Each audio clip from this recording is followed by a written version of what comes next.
हर रोज एक नई कहानी देखने के लिए चैनल को सब्सक्राइब करें और बेल आइकन दबाना ना भूलें।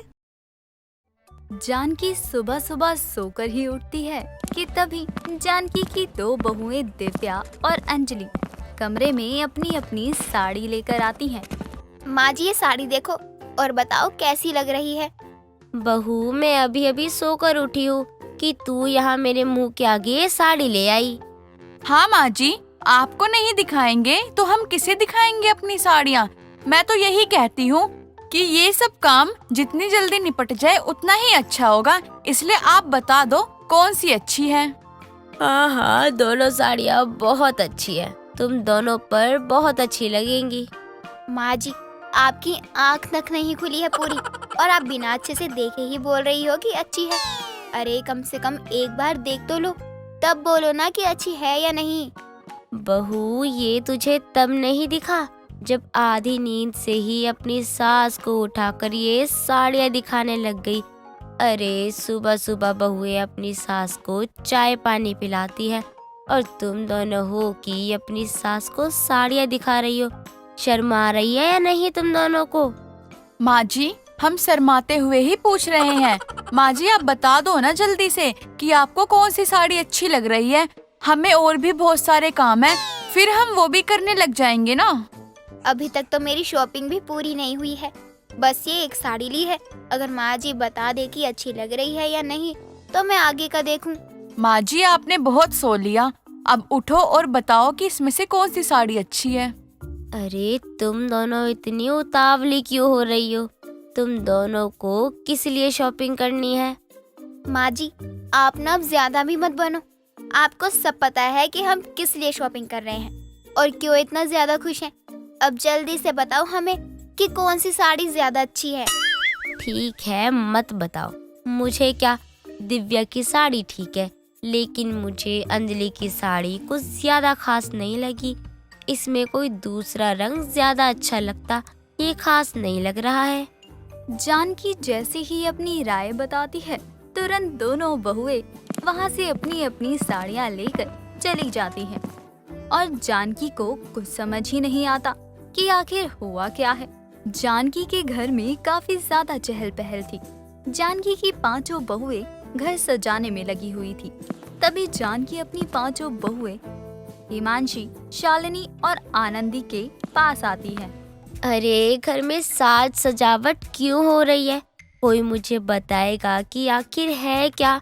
तुम पांचों भी काफी बदली बदली लग रही हो, कुछ हुआ है क्या?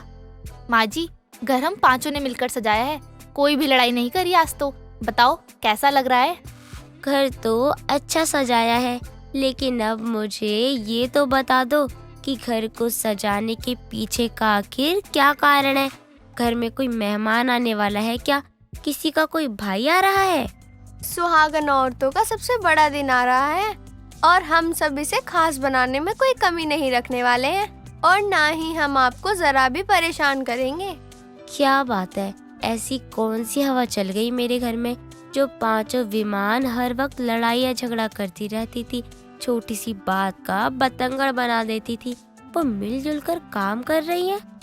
माँ जी, हम घर का तो सारा काम कर ही लेंगे, आप बस जो थोड़ा बहुत सामान रह रहा है वो ले आना। ठीक है, लिस्ट बनाकर दे देना जो भी लाना हो, क्योंकि मुझे तो सच में समझ ही नहीं आ रहा है कि क्या कर रहे हो तुम लोग, और इसीलिए सामान भी नहीं पता कि क्या क्या चाहिए तुम्हें। ठीक है माँ जी। पांचों बहुएं सामान की लिस्ट जानकी को दे देते हैं और कुछ देर बाद जानकी जब अपनी पड़ोसन के साथ सामान लेने जाती है तो उसे करवा चौथ के बारे में पता चलता है और वो ये सब बात सुनकर बहुत ही चौंक जाती है। जानकी बिना सामान लाए ही घर आ जाती है और अब जानकी को खाली हाथ उसकी पांचों बहुएं देखती हैं तो उन पांचों को बहुत ज्यादा गुस्सा आता है। बहुओं, ये क्या सुन रही हूँ मैं? तुम पांचों ने ये सब करवा चौथ के लिए मंगवाया था?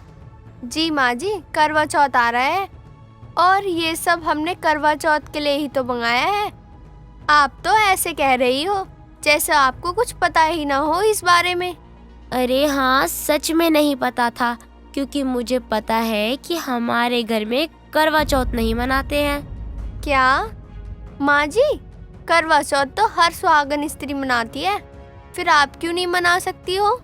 माँ जी, आपका जो कोई भी कारण हो, मैं आपकी इस बात से बिल्कुल सहमत नहीं हूँ। अरे, करवा चौथ का व्रत तो अपने पति की लंबी आयु के लिए रखा जाता है और मैं ही अपने पति के लिए ये व्रत ना रखूं? नहीं माँ जी, ये नहीं हो सकता। मैं अंजलि की बात से पूरी सहमत हूँ। तुम लोग अगर ऐसे करोगे तो तुम पांचों को ही घर से निकाल दूंगी। मैंने कह दिया कि हमारे घर में कोई करवा चौथ नहीं मनता है तो नहीं मनता है। अगर इस बात में कोई और बहस हुई तो अच्छा नहीं होगा। माँ जी, ये तो कोई बात नहीं होती ना आप हमें पूरी बात बता रही हो और ना ही ये बता रही हो कि हम पांचों आखिर करवा चौथ का व्रत क्यों नहीं रख सकती। माँ जी, हमारा ये पहला करवा चौथ है और हम पांचों ही बहुत खुश हैं अपने करवा चौथ को लेकर। आप तो देख ही रही होंगी ना कि हम किस तरह से सारी तैयारियां कर रहे हैं। तुम लोगों को अगर मेरी बात समझ नहीं आई तो साफ साफ बता दो ना। मुझे भी और बहुत तरीके आते हैं अपनी बात समझाने के। अब आगे तुम पांचों खुद ही बहुत समझदार हो। जानकी अपनी बात बोलकर वहाँ से चली जाती है। पांचों बहुएं बहुत ज्यादा निराश हो जाती हैं, क्योंकि उन पांचों का बहुत मन था करवा चौथ का व्रत रखने का, लेकिन अपनी सास की बात काटने की हिम्मत नहीं थी। ऐसे ही 2 दिन बाद जब करवा चौथ आता है तो पांचों बहुएं सुबह 4 बजे उठती हैं और रसोई में जाकर सरगी खाने लगती हैं।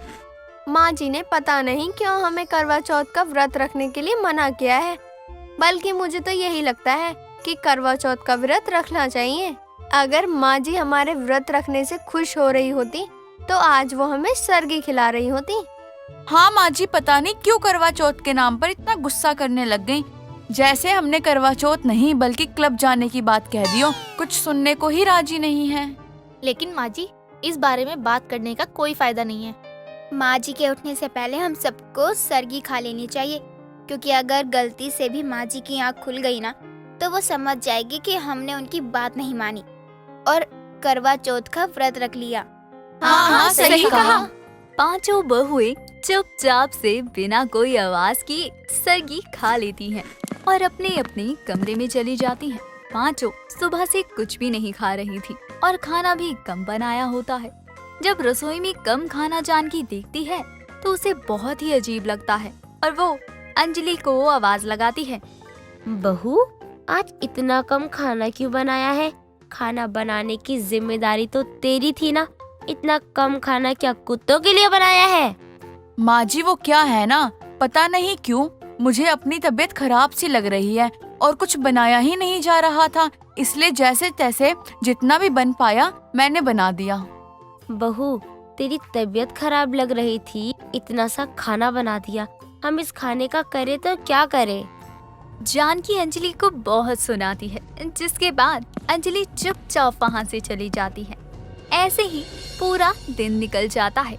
जानकी को अपनी बहुओं पर काफी ज्यादा शक तो होता है, लेकिन फिर भी वो कुछ नहीं कहती।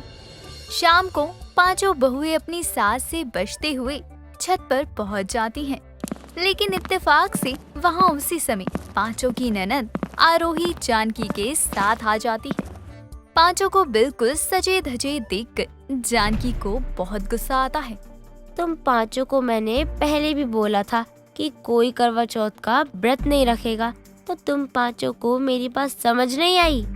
माँ जी, हमें तो आपकी बात मानने में कोई परेशानी नहीं है, लेकिन बिना किसी कारण के आप अपना फैसला हम पे थोप रही थी, जो कि हमें बिल्कुल मंजूर नहीं है। मुझे नहीं पता था कि तुम पांचों ऐसा करोगी मेरे साथ। मैं अपनी पांचों भाभी को गलत नहीं बोल रही, लेकिन माँ ने जब करवा चौथ का व्रत रखा उसी दिन मेरे पिताजी का देहांत हो गया था। बस इसीलिए ही माँ को करवा चौथ के व्रत से नफरत सी हो गई है, और पापा के साथ जो कुछ भी हुआ माँ उस बात को बर्दाश्त नहीं कर पाई। अपनी सास की बात को ना समझने की वजह से पांचों बहुओं को भी कहीं ना कहीं बहुत बुरा लगता है, और अपनी बहुओं को प्यार से ना समझाने की वजह से जानकी को भी बुरा लगता है। दोस्तों, अगर आपको ये कहानी पसंद आई तो इसे लाइक करें, शेयर करें और कमेंट करके बताएं कि कहानी में आपको सबसे अच्छा क्या लगा।